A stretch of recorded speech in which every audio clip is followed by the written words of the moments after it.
Welcome to another episode of the Money and Business Hero podcast, where we're talking about the three pillars of financial success: money mindset, money management, and money making. My name's Florian Fritz, and thank you for listening. And today I have another very, very special guest, someone I really admire for how fast he moved from someone who's looking for a bigger purpose in life or something to someone who's actually helping other people to find that, for helping them to make more success, to create a better life for themselves. So he's really changed from looking for his own different life to someone who's making a difference in the world for thousands of other people. Over the last 4 years, Tom Cooke has educated over 2,000 new business owners in multiple continents, showing them how to start and grow a business from anywhere between 20 to 200% in just a few months. And now he's partnered also with the largest seminar organization in the world, and he's been speaking alongside some of the top speakers in the world like T. Harv Eker, Robert Kiyosaki, Jay Abraham, and just to name just a few, and many, many more. So welcome, and thank you for being on the show, Tom Cooke. Florian, thank you very much for having me, my friend. It's good to be here. And yeah, just a big thank you for having me as a guest. Really appreciate that. Yeah, I'm very happy to have you here. And well, first of all, I would like to hear a little bit about your story. How did that happen that you changed in just a couple of years? You changed from somebody seeking for your life's purpose, if I got that right, to somebody who's actually able to help thousands of other people. How did that happen? So let me go into that. So I started. So the real thing was, I thought I'd actually made it in life. And what I mean by that is I followed the classic formula: go to school, get a good education, get good grades, go to university, get a well-paying job. I did all that. I ended up in construction. I was working as a quantity surveyor. My salary ended up being, I was getting up to £40,000 salary, which is amazing. Absolutely way above the average. And I ended up going traveling for 6 months. I had this amazing time away, New Zealand, Asia. And this was the first time in my life that I tasted freedom. That ability to just wake up in the morning, go wherever you want, with whoever you want, do whatever you want. It was incredible. And that really opened my mind. But I went back to my job.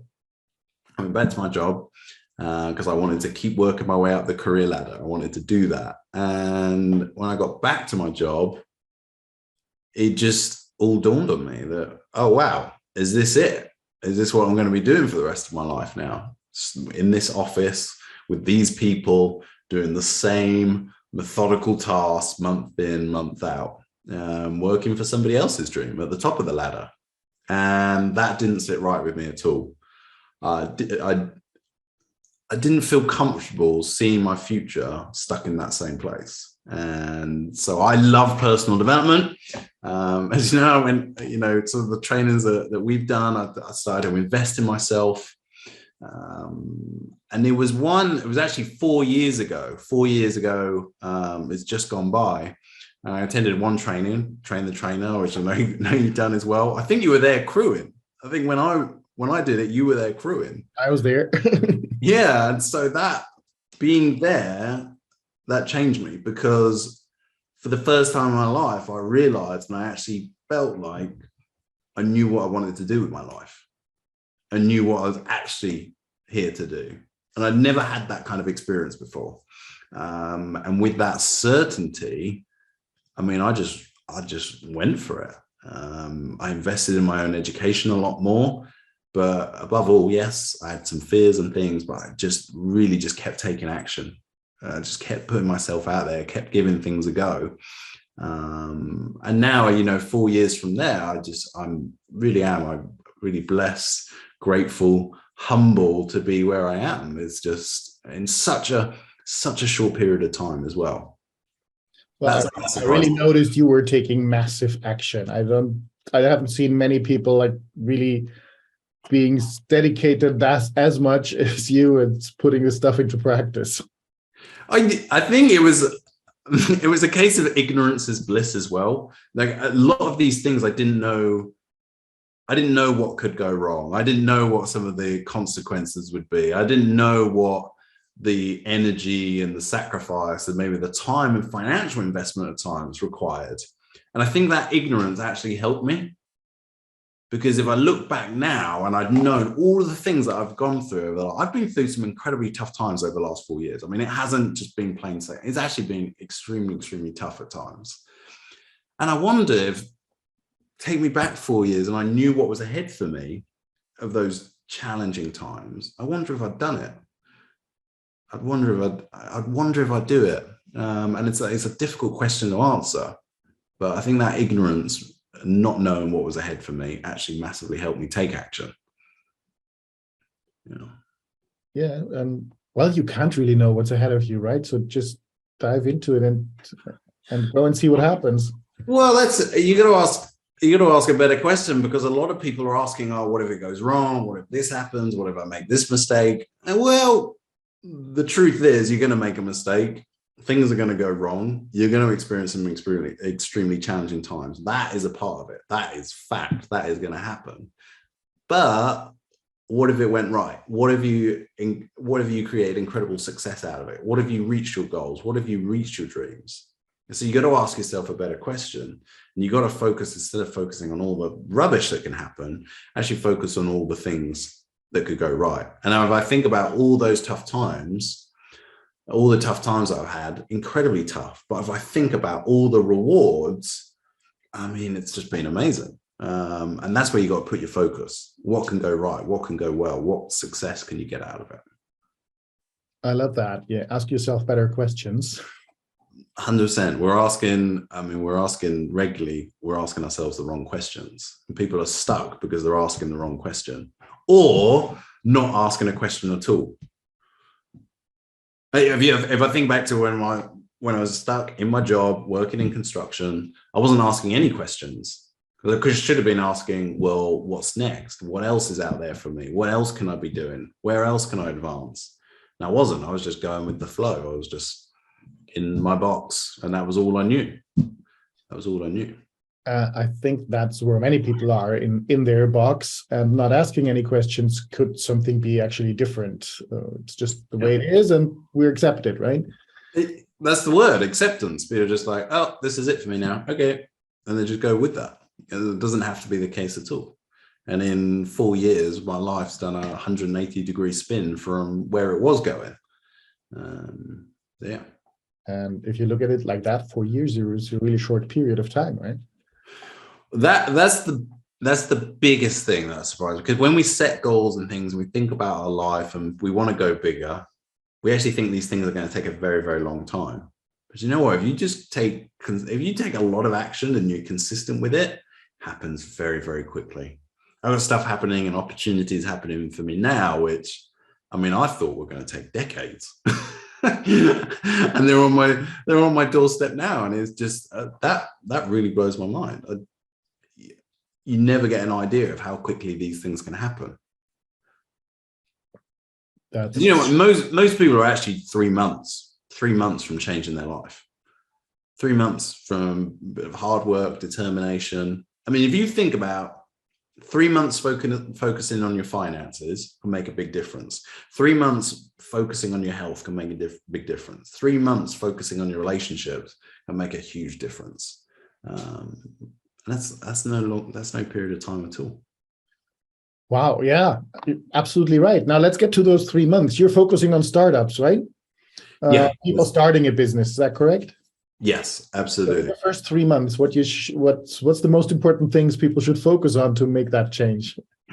So I've learned this through experience, and you're gonna love this because I know what you teach. The first thing you should ever focus on if you're gonna start a business is learning how to manage your money. Yeah, you're right. I love that one.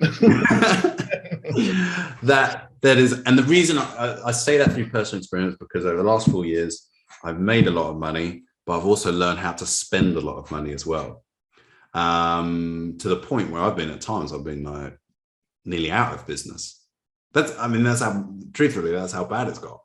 And that forced me to learn how to manage my money. It wasn't a case of, oh, shall I or shan't I manage my money? It was like, you have to manage your money now.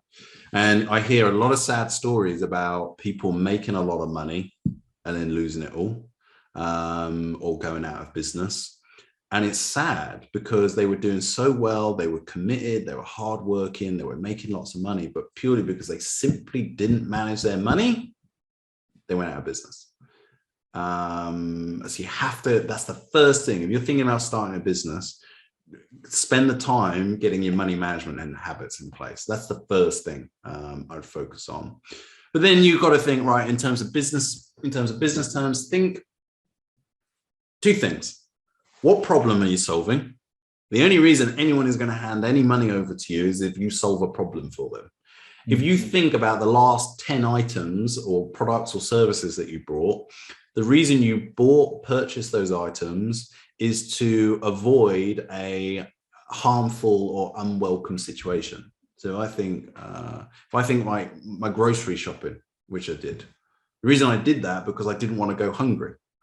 So people spend money to avoid unwelcome or harmful situations. So you've got to identify what problem are you solving? Also, who is your customer? And it's not everybody. Most think, well, I want to help everybody. I want to help everybody that's out there. You can't do that. You have to be really, really specific. You have to focus on that group, the specific group of people that you can really make an impact for. And the more specific you are with that group of people or that person, that's where you can get paid more. If you're broad, you're going to struggle. Okay, that's an important thing, I think. So solve a problem. What problem do you solve and who do you solve it for? Yeah, what problem do you solve exactly? Well, I mean, that's well summed up. It's like, what problem do you solve? Who do you solve it for? Cool. And once I know that, I manage my money, I know that. What's next? You actually got to go out there and start talking to those people. And that's where you identify who's that customer you help. So it's about understanding not just who is that person, what do they enjoy reading, where do they hang out, where do they go, what do they search for? You've got to get in the mind of your customer. You've got to interrupt the conversation that they're having in their head. So when you know those things, then you've actually got to start going out there and finding them and talking to them, offering them some kind of value, offering them something to gain their trust, to gain your credibility with them. Okay, and I guess that's where a lot of people will stop because they don't like selling. Oh yeah, that's a big. It's funny, you know. Our mentor. It's funny you say that. What just came to my mind, you know, our mentor Blair. I saw him in Vietnam a couple of weeks ago. Asks a Vietnamese room, how many of you like selling? And they all raise their hands. They absolutely love it. You know, my own experience in UK. Everybody I ask in the UK, you know, do you love selling? They hate it. They hate it. It's the same in Germany, the same in Europe. They hate it. And that's where people get stuck. They think, right, if I've got to go out and talk to people, I've got to sell something and I've got to offer products and services, and they get so wrapped up in their head. And that's completely normal because we're not taught this stuff at school, right? We're not taught this stuff at school. So obviously you should go to school in Vietnam. There you learn that.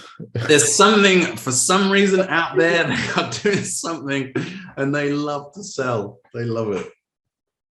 Something they do different there. Okay. And that's probably why they're the fastest growing economy. Yep, there might be something to that. So yeah, exactly. Okay, so know what you're selling, know who to sell it to, and get comfortable with selling. Yeah, and you don't have to be a hard salesman or pressure selling. You don't have to. You can authentically sell by being yourself. All it's about understanding is knowing what the problem is for the customer, matching that problem with your solution, and showing them actually how it can help them overcome their problem. And when you can do that, it almost becomes effortless. Because they're going, right, here's my problem, and I don't want that problem. And you've got a solution, and I want that solution to get rid of this problem. Perfect. Yeah, so just let people buy. Yeah. You just have to be there with them, asking, again, it comes back to asking the right questions to helping them see the value in that. And it's, you're not going to get a yes from everybody. I think people get that in their expectations that everyone's going to say yes to them. That's not the case at all. You have to keep going. And in the beginning, you'll be pretty terrible at it. You'll be pretty rubbish. And you'll get a lot of no's. That's okay. It's nothing to do with you. Don't take it personally. Just keep going. Eventually you'll get a yes. And the rate at which you get a yes will get a lot better. And things will get easier. Things will get simpler. But you got to keep going with it. I guess that's another tough thing, that it's nothing personal. It's not about you. How can people get over that, taking every no personal? Well, so in my own experience, that no was always very personal for me because it felt like rejection. It felt like they didn't like me or they hated me. But one of the big things that I learned from my mentor is it's nothing to do with you. It's either something in your product, it's something in your service. Maybe they don't have the time, they don't have the money, or they're just flat out not interested in it. Or the other one is trust. Now that's trust in you. They don't trust you enough. Still, just because somebody doesn't trust you doesn't mean they don't like you. They just might need to spend a bit more time with you. Or it's trust in themselves. A lot of people I meet don't trust themselves. They think, well, if I get this coaching or I get this training, I don't know if I'll take action on it. So they don't trust themselves. So then you got to help them with that. Again, asking the right questions. Okay, so it's a lot of practice, asking the right questions to build trust faster. And big time. I mean, what happens is we get a no, and then we get disheartened and we go, oh, I'm not cut out for business. I got one no, I'm not cut out for it. I can't do it. And people give up and they haven't even got started. Keep going until you get that first sale. Keep going until you get that first sale. That's the most, you got to have resilience, I think, in business. In terms of attitudes and characteristic traits, you've got to have resilience, that ability to just keep going, no matter what, just keep one foot in front of the other. Sometimes you're going to be taking a giant leap forward, a giant step forward, and other times you're just going to be taking a little pigeon step forward. But you have to keep going. All times you have to keep going. Yeah, I totally agree to that one. Just keep going. Right, and don't give up because of the first no. And if you can sell something once, you can sell it 100 times as well, right? So, because you can use it as evidence, can't you? Because once you got that first sale, you can never say to yourself ever again that you can't do it. Because you can. You've proven it to yourself that you can do it. Absolutely. Now, for the next step, you also say you help all people who already have their business to grow in a couple of months to up to 200%. What is it you focus on with them to achieve that? Yeah, easy. This everything that goes on in their head. So for instance, I give you an example. So I had a client. She has a virtual assistant. She's a PA. She has a virtual assistant business. Mm-hmm. And she's doing fantastically well. We looked at her numbers. She'd increased her business in the last couple of months by about 300%. It was insane growth. And the funny thing is, I've helped her very, very little with her business. Very, very little. All I've worked on with her is her mindset, the way that she thinks, the attitudes that she has. That's what causes the growth. And yes, at times you've got to teach the technical, the skills, the business skills. That's got to be taught. But you focus on people's mindset, the way that they think and what they believe that they can do. That's where the magic happens. And through my coaching, through my training, that's where I focus on people, because I know that's what gets results. In the circles that we're in, the networks we're in, that's what's taught, because that's what works. So that's, yeah, totally, but that's like the contrary from what people think, right? People think I need to learn this one business technique, this one marketing technique, this one whatever technical stuff, and nobody thinks that his mind is so important, right? Well, yeah. So when I started, when I started in business, all I wanted to do was help people with their mindset. That was my thing. I was like, I'm just going to help people with their mindset. And I struggled to get a lot of uptake. I struggled to find the people. I struggled to get the clients, because at the end of the day, nobody's really that interested in mindset. They know it's powerful. They know it can help them. But at the end of the day, people just want to make more money. They want better health, or they just want better relationships. So you got to talk to those three things. But to have better wealth, health, and relationships, you got to have the right mindset. So now I'm always talking about, what do people want? What's the vision that they want? And then giving them what they need, which is mindset. Great. That's awesome. Now, let's get back to you personally. And this is a money and business podcast. So about money, how important is money for you? Very, very, because I've experienced life when you don't have a lot of money. And look, you see things out there. Money's not important. Money doesn't buy happiness. More money doesn't make you happy. Well, I can understand that, but try be very low on money and not having money to pay for food or basic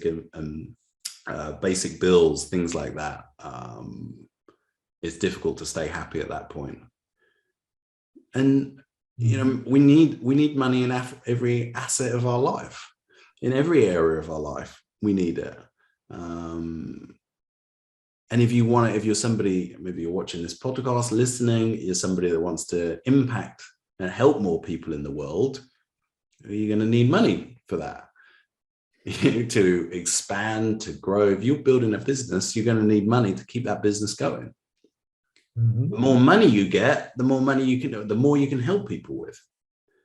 You can reach more people. You can give more. You can add more value.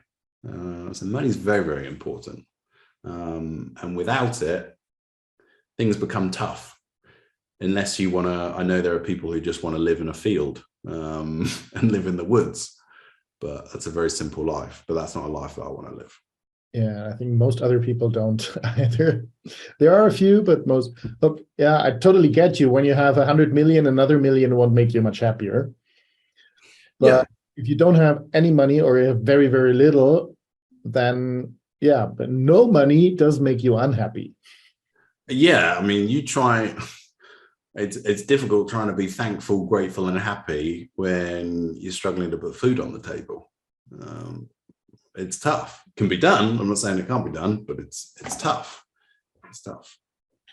Okay. So I totally agree with you on that. Money is very important in our lives. Yeah, big time. What's your personal purpose for money? Good question. For me, it's freedom. Like I shared at the beginning, I wanted to go traveling. And I went away for those 6 months and tasted freedom. And I really saw the value in that, because the best version of me showed up. As soon as I had no stress on my mind, and the very best version of me showed up. And so I think, it's freedom, but it goes beyond me now. My parents are in their early 60s now. My mum, she's raised me and my sister as a parent with my dad. He lives in Wales in the UK as well. And I want to be able to support my parents. My mum wants to go to Egypt. She wants to go see the pyramids. She's never done that before. And I'd love to go, here you go, let's go. Flights are booked, hotels are booked, everything's booked. And I want to be able to do that for her. So she can have those experiences. I've got my girlfriend's here at the moment.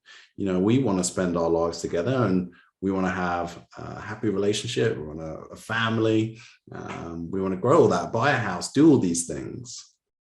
And so it very much used to be just for me. But now as the years have gone on, it's not just for me, it's for people outside of me as well, people who are close to me as well.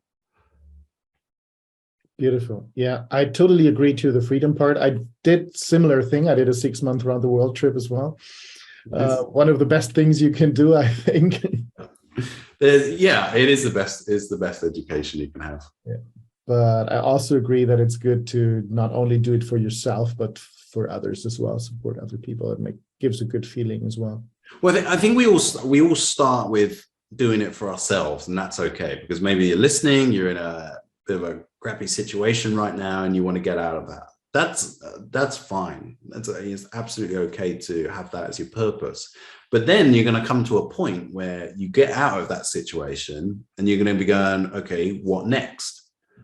And that's where you have to increase the size of the game that you're playing. You have to level up. You have to serve a bigger mission, a bigger purpose. If you look at all the people in the world who are very, very successful, they're driven by a big mission. If you don't know your mission right now, it's okay, but look for it, because one day you'll need that. Yeah. Okay, thank you. That's a good tip or important thing as well. Go and look for your mission. What's your life about? That's the important one. Great, thank you. And one more question. What's your personal best wealth building tip for every listener here? As I said, managing money. It's that what's that classic saying? If you can't manage a pound or a dollar, you won't be able to manage $1 million. And I think that's so. If you want to create wealth, I think you have to learn how to manage your money. A lot of people out there, all these influencers and stuff, are talking about how much money they're making.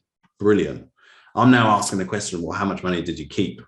I don't just mean keeping as in savings in your bank account, but actually how much are you keeping and using to invest and grow? That's the biggest thing, managing your money. Absolutely second that. That's actually two questions I very often ask in any program. How much money did you make in your life so far? Mm-hmm. Most people struggle calculating that, but we just go for a rough number. And how much of it did you keep? And everybody, ouch, that hurts. Yeah, God, think about that. Think about all those years I worked in construction stuff and that good salary and growing up and working in a restaurant. How much money did I make? Oh, I need to go and do that after. Yeah, so super important. Thank you for that one. Managing your money, keeping as much as you can of your money and making that work for you. Yeah, so, totally what thank you for agreeing with me on that one.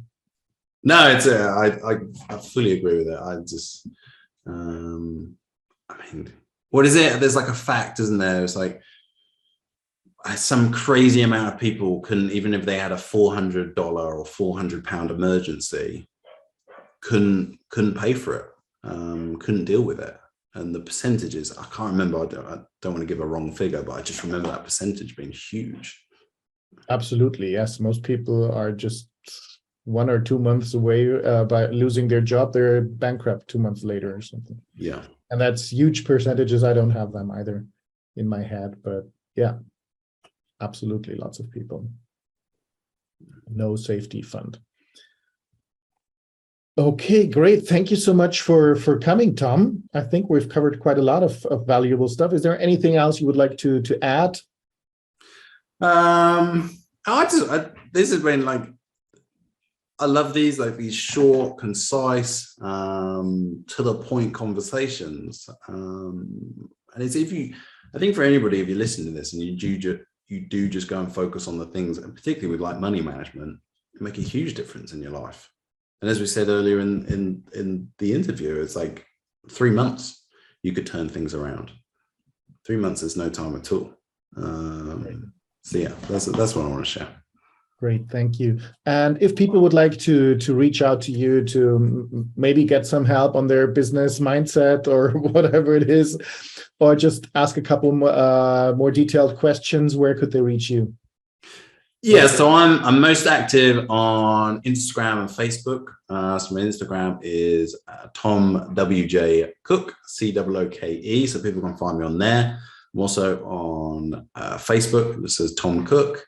Or people can email me if they've got questions about starting a business or they need help with getting a business started and growing it. It's just tom@tomwjcooke.com. Okay, I'll share all those links with the episode so people can just click the link and reach out to you if there's any questions they have, if that's okay for you. Yeah, that's brilliant. And I massively appreciate you putting that out there as well. Okay, awesome. Then thank you so much for coming, Tom, and thank you so much for listening. And I hope to see you again at our next episode. Thanks for being here. Bye-bye. Thank you for listening to the Money and Business Hero podcast. I hope you enjoyed this episode and you get some value from it. Please take a moment to leave a rating or even better, a review. That helps awesome people like you to find the show and me to produce more and even better episodes. And don't forget to subscribe. I even have an amazing gift for you if you leave a great review. I'll be running a 2-day Money Hero Bootcamp where we will work on those 3 pillars of financial success, so you will be able to rewrite your financial story for even greater success.